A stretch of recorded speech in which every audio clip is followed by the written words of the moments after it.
Imagine standing on the moon, looking back at Earth.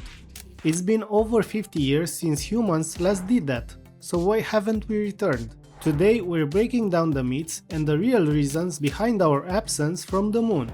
The answers may surprise you, and the best part, we're about to change all of that with new missions.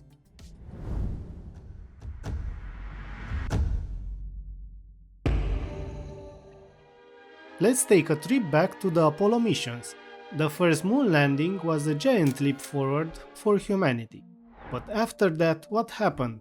At its peak, NASA budget made up about 4.5% of the US federal budget, fueling major technological advances, including lunar landings. The tech of the 60s and 70s was groundbreaking for its time, and it actually helped shape the modern digital world we live in today.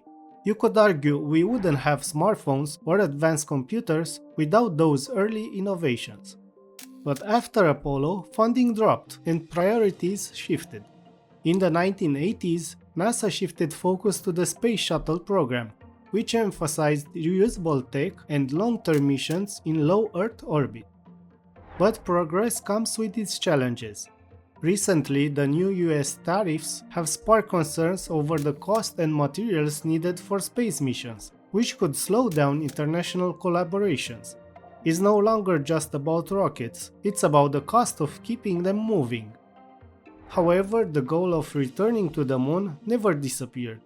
It evolved, and NASA is now partnering with companies like SpaceX to develop more efficient, cost-effective ways to get us back.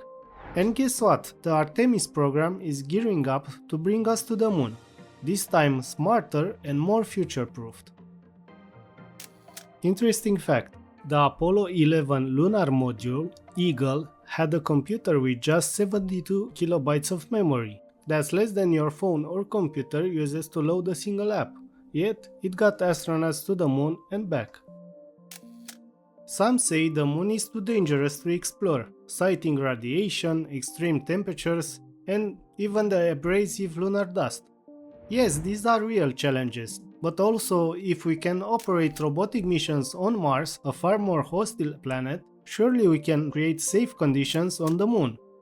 NASA has developed radiation shielding, specialized suits, and lunar habitats, all tested here on Earth. And here's the exciting part. The Halo module, a key component of the Artemis, just arrived in the US for final testing. We are also launching the Gateway, a space station that will orbit the moon. This will serve as a base for astronauts, enabling longer stays and laying the groundwork for Mars missions. But even with this momentum, global economic factors are at play. International collaborations are essential, with key components of Artemis coming from partners like European modules for Gateway, Japanese life support systems, and Canada's robotic arm. With budgets tight and challenges like COVID and the Ukraine war affecting everything, these global shifts could impact who reaches back to the moon first and who stays there. Interesting fact, the moon has no atmosphere, meaning no wind, no weather, and no sound. It is literally the quietest place you can imagine. You might wonder, why go back to the moon if we've already been there? First, the moon holds valuable resources, especially water ice at the poles. Not only is it essential for life, but it could also be used to create rocket fuel. This makes the moon a potential refueling station for deeper space missions. Interesting fact, scientists now believe the moon has much more ice than we once thought, enough to support lunar bases and even Mars expeditions.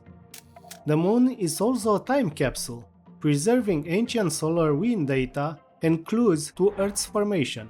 Most importantly, is the ultimate testing ground for life support systems, habitats, and technology that we'll need for Mars.